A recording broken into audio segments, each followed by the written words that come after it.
On the streets, this is what's known as a key. It's a kilo of powdered cocaine. We're not cooking shit today. We're having a party on the French shift.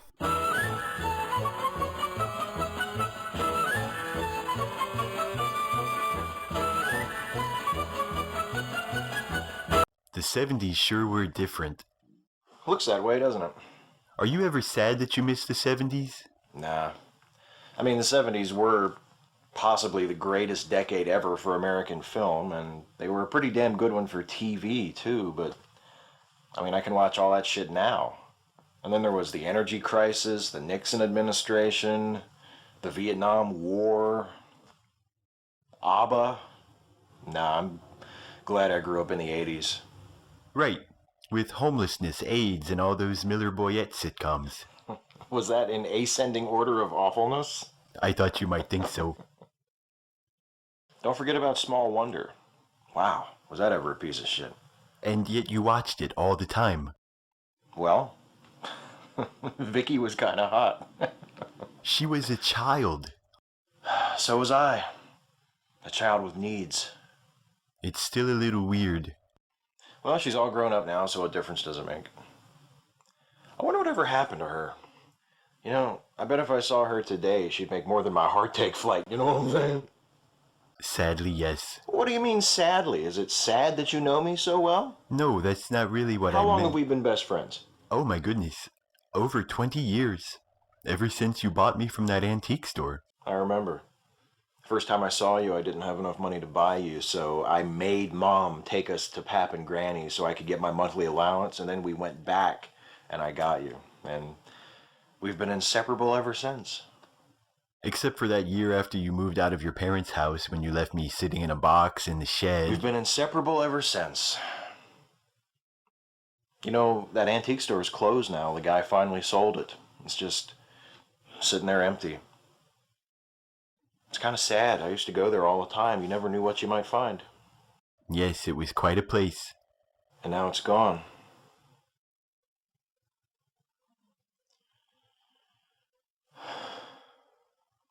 Oh no. You're not getting all woebegone like you were after they canceled Nowhere Man, are you? The moving finger writes, and having writ moves on, nor all the piety nor wit Good, good. shall lure it back to cancel half a line, nor all thy tears wash out a word of it. I'm sorry. It's okay. You're getting better. Last time you quoted a Verve Pipe song. I'm just really gonna miss that antique store. I know.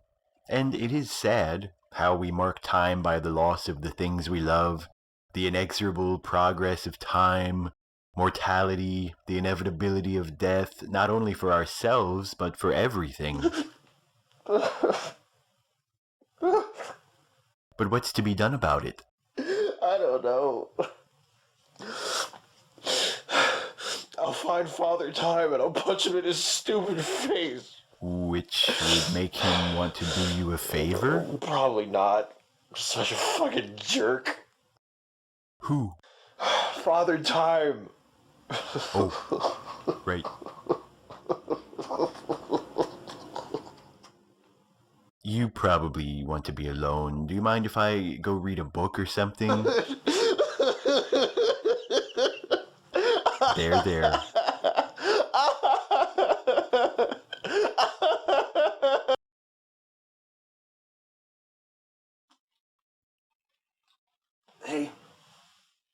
Hey, feeling better? Yeah, you were right. I just needed some time alone to pull myself together. Well, I'm glad you were able to come to terms with all of that. Me too. It was actually pretty easy, you know? Oh? Yeah, I just said, hey, remember, you might be an insignificant speck in a vast, indifferent universe, but you are a part of that universe. Chances are some of the atoms that make up your body were forged in the Big Bang itself, and the others were cooked in the bellies of stars. You're the product of billions of years of stellar and biological evolution. You're matter that has attained consciousness and is struggling to know itself. That's pretty inspiring. Yeah. And when that didn't work, I chased a Cymbalta with a couple of Yinglings.